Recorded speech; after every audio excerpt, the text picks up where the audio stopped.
19 তারিখ বিএনপির গণসমাবেশকে কেন্দ্র করে সিলেট জুড়ে আসলে ব্যানার ফেস্টুন বা বিলবোর্ড ছেয়ে গেছে। প্রতিদিনই নতুন নতুন ব্যানার ফেস্টুন লাগানো হচ্ছে, একই সাথে মিছিল বা সমাবেশ করা হচ্ছে। আমরা আছি এখন সিলেটের চৌহাট্টা পয়েন্টে। আপনাদের একটু দেখানোর চেষ্টা করছি পুরো সিলেট এলাকা জুড়ে আসলে বিভিন্ন নেতাকর্মীরা ব্যানার ফেস্টুন লাগিয়ে দিয়েছেন এবং তারা যেটি বলছেন যে বিএনপির যে গণসমাবেশ এটি আসলে সফল করার জন্য তারা সর্বাত্মক চেষ্টা করবেন। একই সাথে যারা নেতাকর্মী আছেন তারা যেটি বলছেন এটি হবে সিলেটের সিলেটের ঐতিহাসিক একটি সমাবেশ। সেই একই সাথে তারা যেটি বলছেন এই গণসমাবেশকে কেন্দ্র করে আসলে বিএনপির যে রাজনীতি সেটি আর সুসংগঠিত হবে। আমাদের সাথে আছেন 1 নং ওয়ার্ডের কাউন্সিলর, যিনি এই প্রচার প্রচারণার সাথে জড়িত আছেন বা আরও মঞ্চের কাজেও তিনি সার্বক্ষণিক তত্ত্বাবধান করছেন। আমরা ওনার কাছে জানার চেষ্টা করব যে প্রচারণা আছে, এই প্রচারণার কী অবস্থা বা মঞ্চের প্রস্তুতির কী অবস্থা, সর্বচিত্র বা কী অবস্থা আছে। ধন্যবাদ আপনাকে। আগামী 19 তারিখে যে সমাবেশ হবে, সেই সমাবেশকে সামনে রেখে আমার দল, আমরা প্রত্যেকটি জেলায়, প্রত্যেকটি উপজেলায় সহ সিলেট মহানগরীতে আমরা প্রচার চালিয়ে যাচ্ছি। আপনারা দেখেছেন যে আমাদের তৃণমূল থেকে প্রত্যেকটি নেতাকর্মী কাজ করে যাচ্ছে এই সমাবেশকে সফল করার জন্য।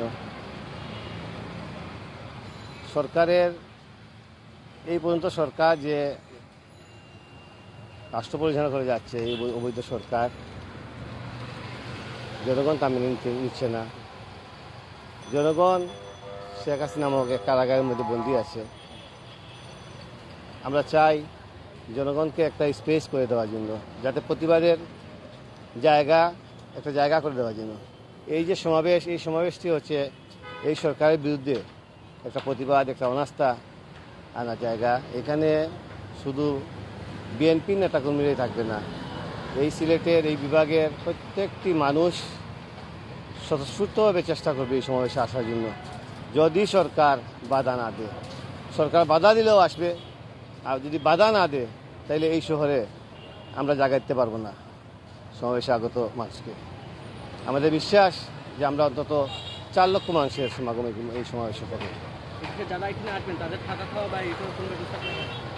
আমরা দলের পক্ষ থেকে আলাদা কোনো করতেছি না। যে যেভাবে পারবে, আত্মীয় স্বজন আছে, অনেকের অনেক জায়গা আছে থাকার, যেভাবে তা পারবে এইসবে থাকবে। আমরা একটু মনিটরিং করবো মাত্র। আচ্ছা, এই সমাবেশের কেন্দ্রে বিএনপি রাজনীতি আরো সুসংগঠিত হবে কিনা বা সরকার পতনের কি আপনারা মনে করেন? বিএনপি সুসংগঠিত কিনা এটা ইতিমধ্যে প্রমাণিত হয়ে গেছে। আপনারা দেখেছেন আমাদের দল প্রায় 14 বছর ধরে আমরা রাষ্ট্র ক্ষমতার বাইরে।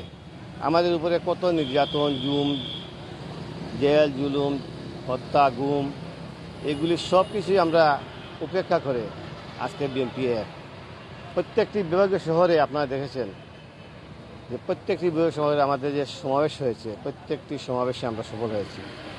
মানুষ নদী সাঁতরে এসেছে, পায়ে হেঁটেও এসেছে। এগুলা আপনাদের মিডিয়ার মাধ্যমে আমরা দেখেছি। কাজেই বিএনপি যে বিএনপি রাষ্ট্র ক্ষমতায় যাওয়ার জন্য আজকের এই আন্দোলন নয়। বিএনপি চায় এদেশের মানুষকে মুক্ত করতে, এদেশের মানুষের ভোটাধিকার ফিরিয়ে দিতে। মানুষের আজকে ভোটাধিকার কোনো প্রয়োগ করতে পারতেছে না, বা মানুষের বাক স্বাধীনতা নেই। আপনারা সংবাদপত্র আছেন, আপনারা কি স্বাধীন আছেন? আপনারা তো স্বাধীন না।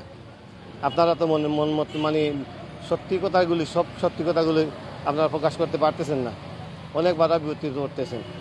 তো আমাদের বিশ্বাস যে আগামী 23 সালে যে নির্বাচন হবে, এটা একটা তত্ত্বাবধায়ক সরকারের অধীনে হবে। এই সরকার বুঝতে পেরেছে যে এই দেশের মানুষ তাদের এই যে নির্বাচনী প্রক্রিয়া, এটা মেনে নিতে পারতেছে না।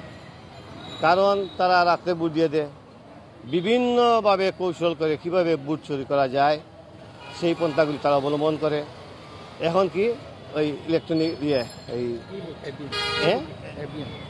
বুট, এই যে বুট প্রক্রিয়া, এইটা তো আপনারা দেখেছেন।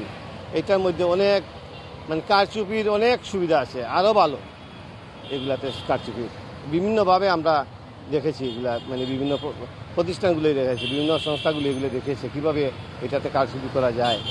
তো তাদের যদি এতই জনপ্রিয়তা, এত উন্নয়ন তারা করেছে, এত জনপ্রিয়তা, তাহলে একটা ফেয়ার নির্বাচন দিয়ে দেখে না কেন? এদেশের মানুষজন তাদেরকে এতই ভালোবাসে, তাহলে এই চাপাবাজি দরকার কি? একটা নির্বাচন দিলেই তো বোঝা যায় যে কী এদের অবস্থা, কার অবস্থা কী। যাই হোক, আমাদের বিশ্বাস আগামী নির্বাচন একটি সুষ্ঠু এবং অবাধ নির্বাচন হবে। কেয়ারটেকার গভর্নমেন্ট আমাদের দাবি, সে দাবি না মানার আগ পর্যন্ত আমরা রাজপথ ছাড়বো না। আমরা রাজপথে আছি, রাজপথেই থাকবো। আমাদের ন্যায্য দাবি আমরা আদায় করেই আমরা করে ফিরব। আমি সৈয়দ তবিউল হাদি, এই ওয়ার্ডের 1 নম্বর ওয়ার্ডের কাউন্সিলর, মহানগর বিএনপির আহ্বায়ক কমিটির সদস্য। আমাদের সাথে আরেকজন আছেন নেতাকর্মী, মানে ওনার সাথে কথা বলার চেষ্টা করব। আচ্ছা, নেতাকর্মীরা আসলে কখন থেকে আসা শুরু হবে, বা 200-250 জন নেতাকর্মীর উপর মামলা হয়েছে, এই বিষয়টা আসলে সমাবেশে কোনো তফাৎ ফেলবে কিনা? দেখেন, প্রতিটা সিলেটের বাংলাদেশের প্রতিটা বিভাগীয় শহরে বিএনপি জনসমাবেশ করতে, প্রত্যেকটি সমাবেশেই বিএনপি নেতাকর্মীদেরকে বিভিন্নভাবে হয়রানি করা হচ্ছে, সরকার ঘোষিত ধর্মঘট ডাকা হচ্ছে। আমরা বিশ্বাস করি সব ধরনের বাধা বিপত্তি উপেক্ষা করে এদেশের মানুষ অন্যান্য অঞ্চলের নিয়ে সিলেটের মানুষ প্রমাণ করে দেবে যে সিলেটের মাটি বিএনপির ঘাঁটি। আর আপনি যেটা বলছেন 250 নেতাকর্মী নামে অজ্ঞাত আসামি করে মামলা করা হয়েছে, এগুলো আসলে মূলত আমাদের জনসমাবেশকে বানচাল করতেই একটা ষড়যন্ত্রের অংশ আমরা মনে করি। কিন্তু নেতাকর্মীরা ঘরে বসে নেই, নেতাকর্মীরা জনসমাবেশে সফল করতে প্রতিটা পাড়া মহল্লা, অলিতে গলিতে, উপজেলা, জেলা, প্রতিটা শহরে, পৌরসভাতে কাজ করে যাচ্ছে। নেতাকর্মীরা সব ধরনের ষড়যন্ত্র মোকাবেলা করেই জনসমাবেশকে সফল করে তুলবে, আমরা এটা বিশ্বাস করি। মঞ্চের কাজ তো 3 দিন আগ থেকে শুরু হয়েছে, আশা করা যায় পর্যায়ক্রমে এটা সম্পূর্ণ হবে। আর আজকে তো আমাদের মেয়র মহোদয়ও আসবেন, আর সিনিয়র নেতৃবৃন্দ মুক্তাদির ভাই আছেন, ওনারা প্রতিনিয়ত এটা মনিটরিং করছেন। দেখেন, প্রতিটি জনসমাবেশে নেতাকর্মীরা যেহেতু সরকার ঘোষিত ধর্মঘট ডাকা হচ্ছে, বিভিন্ন ধরনের বাধা বিপত্তি করা হচ্ছে, আইন শৃঙ্খলা রক্ষাকারী বাহিনীকে দিয়ে ডিস্টার্ব করা হচ্ছে, নেতাকর্মীরা আগেই চলে আসবে, আমাদের এটা বিশ্বাস করি। আমাদের বিশ্বাস করি অন্যান্য অঞ্চলের মতো সিলেটে অন্ততপক্ষে 4 লক্ষ বা 5 লক্ষ লোক জনসমাবেশ এখানে হবে।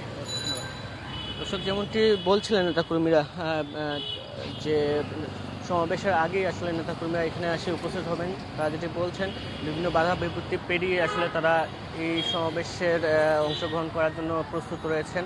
আমি একটু দেখানোর চেষ্টা করছি আপনাদের সিলেটের যে বিএনপির গণসমাবেশে, সেই গণসমাবেশকে কেন্দ্র করে আসলে পুরো সিলেট জুড়ে ব্যানার, ফেস্টুন, লিফলেট বিতরণ করা হচ্ছে প্রতিদিনই।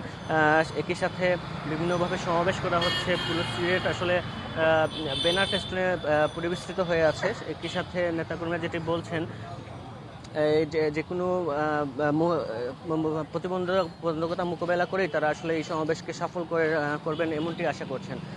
বাংলাভিউ লাইভ এখন এখানে শেষ করছি। এতক্ষণ আপনাদের সাথে ছিলাম আমি নাজাত আহমদ প্রকাশ, আমার সাথে ক্যামেরা ছিলেন আহমেদ রুবেল। সবাই ভালো থাকবেন, সুস্থ থাকবেন, বাংলাভিউর সাথেই থাকবেন।